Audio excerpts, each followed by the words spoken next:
Semehar, Ghebrekidan. I want to thank Matthew and Dan for listening to the community originally. The library is officially open. If you wanted to fire someone, this isn't how you do it. There's an ethical, transparent way to make decisions about people's livelihoods.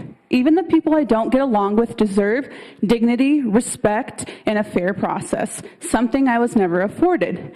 Now suddenly you care about people's jobs being lost. That compassion was missing when it was me. You silenced me, and that's all good. We'll get to that one day. Meanwhile, while departments like HR, which have consistently fallen short in upholding justice and ethics within the city, remain untouched. Other cities outsource HR and legal services all the time. It saves money and removes internal biases. But here in Sioux City, you keep pouring taxpayer money into outside counsel because of the constant issues in-house. You say internal processes can be trusted, but you're the ones choosing the attorneys with the outcomes in mind. That's not justice, that's manipulation.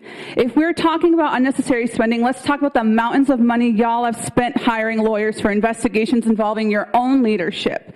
Let's talk about the fact that you're not just losing lawsuits, you're creating them.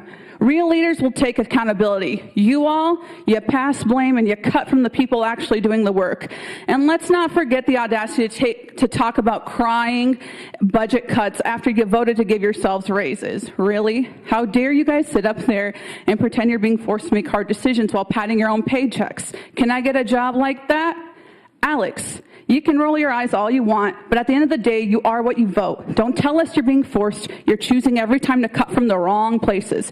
Don't get mad at the public holding you accountable. That's your job. You wanted the power, own the responsibility that comes with it, and stop being a baby. Julie, you can stare off into space like nothing's wrong, but girl, we know your face is cracking. Mayor Scott, I'm just so disappointed in you. I thought you stood for something. You had the chance to lead with integrity, but you let us down. If Governor Reynolds can read the room and choose not to run again, surely you three can. And don't think the community doesn't know about the group chats that you guys have all had with council members, the former city manager, and city attorney. That's not just sketchy. That violates Iowa open meeting laws, and you are not above them. Karen and I have a history, and I'm not pretending everything's fine there.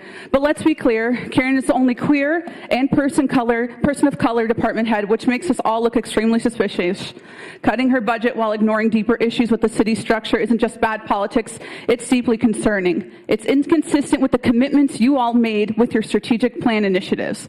You want to talk about accountability, but you've shown time and time again that you'll go after the most vulnerable programs, not the ones who are really failing the city. You want to make cuts? Start with the dysfunction. Start with your own lack of transparency. Start with the egos in the room, because what you've shown the city is not leadership, it's control. It's retaliation, it's punishment.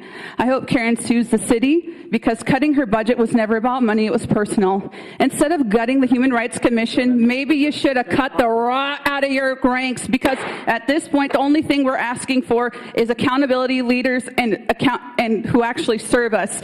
My name is Semehar Ghebrekidan, and I just have one thing to say. Karen, I'm sorry that this happened to you, and I'm sorry to the staff of the Human Rights Commission. That's all. I'm not talking to y'all.